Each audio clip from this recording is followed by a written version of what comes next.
I don't know that there is one most important one. They all have extreme, you know, for a very long time was radio, radio, radio, which is still kind of king, but you have music videos, you have MTV, television is hugely powerful. But now we also have a tool that we didn't have 10 years ago, and that's the internet.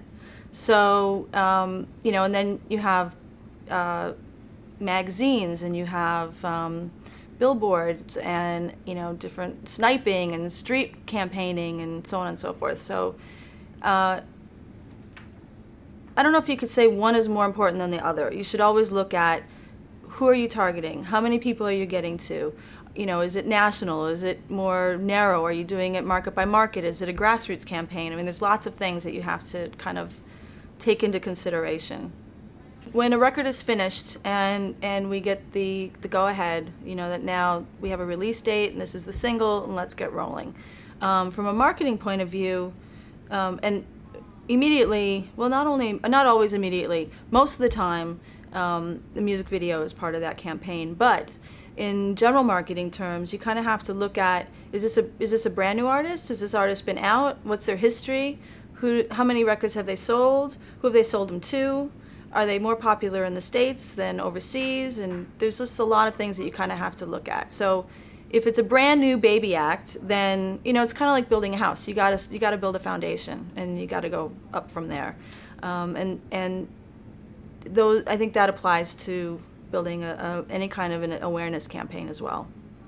I don't know that it's the most obvious one. It's certainly one of the more expensive ones. You have to really look at where it's going to get played and what is it that you're using it for. Sometimes you make a music video as purely as a marketing tool to, and if you're working in a company that's quite large and global, it's a good presentation tool.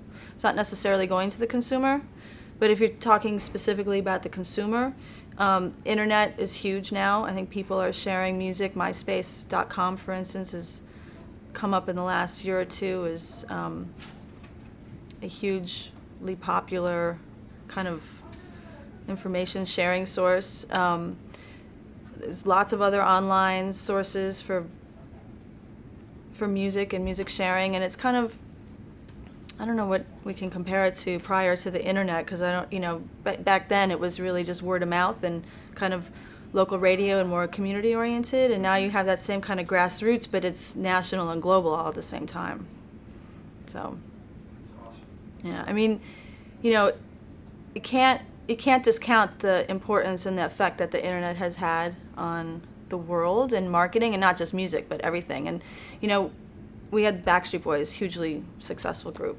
And when they first came out, there was no internet. We were using 800 numbers. You know, and that was only maybe 10 years ago.